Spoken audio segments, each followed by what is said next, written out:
Hey everyone, it's Tim from Linessa Farms Specialty and Heirloom Livestock. Thanks for joining us again. As always, you can contact us on our website at www.linessafarms.com. Send us an email at customerservice@linessafarms.com or give us a call at the number listed below. Today we have a special video for one of our fans asking questions about how to sell and market their livestock. We're going to get into detail talking about how to set the price on the sales of your livestock. Welcome to our video. We appreciate your feedback. Don't forget to subscribe and please don't forget to give us a thumbs up. Without further delay, let's get started talking about setting the price for your livestock. So I got an email from a guy named Chris that lives in Crown Point, Indiana, and Chris wants to know, how do I set the price on my livestock? He's been having some trouble lately. He's been putting prices online. He's not getting calls. He's not feeling like he's being competitive. So that's a really good question, but it's a really complicated question too. So, if you were selling household goods or you were selling your car, you could go online and you could go to, eBay or autotrader.com or one of these national websites, and you can see what people are willing to pay for that specific item. There's this old adage out there that says, your item's only worth what someone's willing to pay for it, and that's absolutely true, and livestock is no exception. But what makes livestock more interesting and more complicated is that every individual region of the United States and Canada has its own kind of little niche market that's going to help to determine what someone's willing to pay you.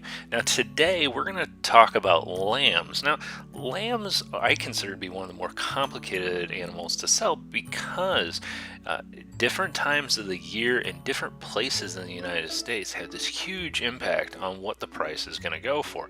So for instance, in the springtime they may go for a lot of money. In the late summer you might not be able to give them away.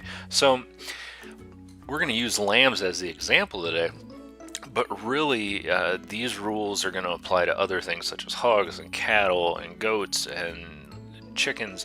It's just going to be up to you to kind of use these tips and tricks that I'm going to show you today and figure out how they apply to what it is that you're specifically trying to sell. The first thing you need to do is find out what your local prices are. Now you may be tempted to go places like Craigslist, and you're on the right track, but I want to throw a little twist in here for you. Craigslist is a great way to see what the local prices are, what people are kind of selling animals for. Do not go on Craigslist to see where you need to set your price. What I'm wanting you to look for on Craigslist is I want you to find what the cheapest is and what the most expensive is. So what you're doing by this, most importantly, is finding out what the cheapest price is.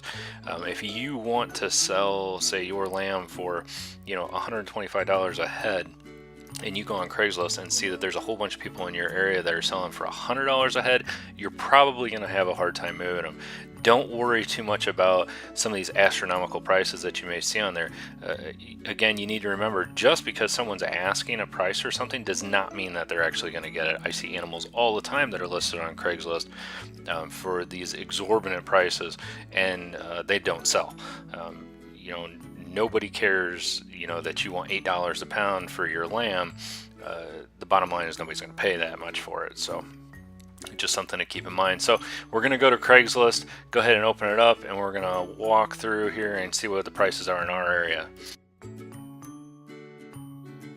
Alright, so we're going to go to Google here, and in my case I live in Northwest Indiana, so I'm going to do a search for Northwest Indiana Craigslist. Let that load, see where we're at here. There's our link. So once you get into Craigslist, if you're not familiar with it, go to for sale and go to farm and garden. You're going to click on that. The general farm and garden will open up, and I like to just do a search for lamb. You may want to try sheep and things like that. So here's going to come all the animals, all the lambs that are for sale in your local area, and just kind of peruse it, click on them a little bit and see what they say. It looks like we got some people here selling for $1 a pound. It looks like we have some people that are selling stock for what do they want here? $175 each for lamb.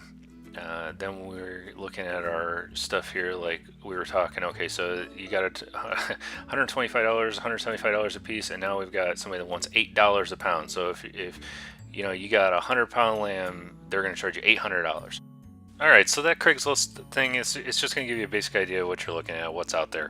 So now let's look at the no kidding. What's the local auction prices in your area going for? Now this is going to tell you if you take your lamb to auction, and for the big time buyers that are out there that are going to buy animals, what are they paying? And this is really important. This is going to give you kind of like your no bull price right now in your area. So what I want you to do is I want you to go online. I want you to find your local auction house. Wherever you're at in the United States, there should be a livestock auction house near you. You need to find it, and if you go to their website, you can probably find what their last week's sales were, and it will tell you exactly what those animals went for.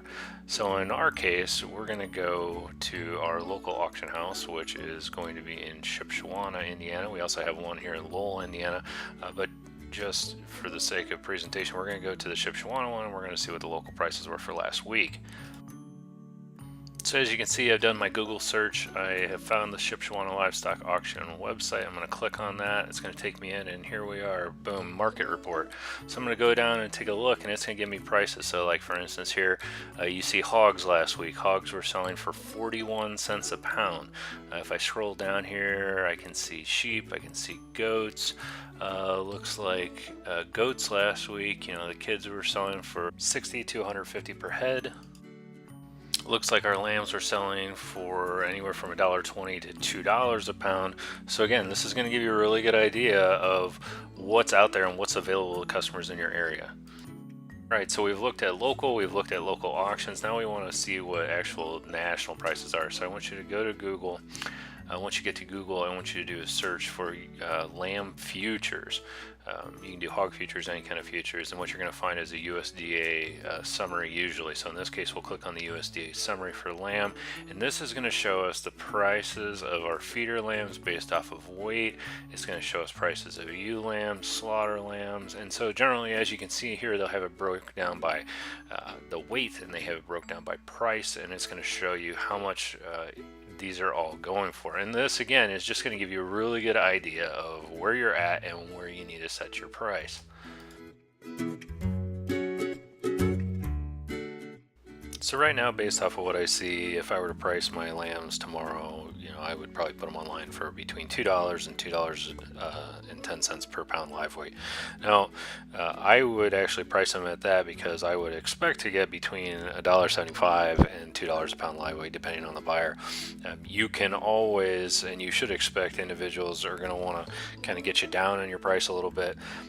So you can always come down, but you can't go up, is the way I look at it. But you have to set it within reason. If you set it so high, like we saw the one for $8 a pound, nobody's even going to call you. So if you set it at a reasonable price based off what the current market value is, you're going to get calls, you're going to get customers, and then you work it out on a case-by-case basis. Now, other special considerations that you might want to keep in mind.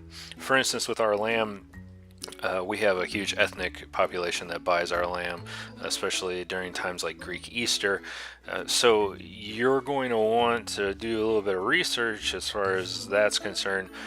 What holidays, what's coming up that may influence when individuals are going to want to buy livestock from you. So for instance, if you're growing hogs, everybody wants that Christmas ham. So last week hogs might have gone for 41 cents a pound, but if next week's the week before Christmas or 2 weeks from Christmas, you're going to see an increase in your price. So you might not want to set it at that 41 cents a pound. You might want to set it at 75 cents a pound. So just something to consider. Same thing with us when we're going into Easter time frame. Everyone wants a lamb for Easter in our area. So in that case, even if it was $1.25 a pound last week, this week I know historically prices are going to go up to more like $3 a pound.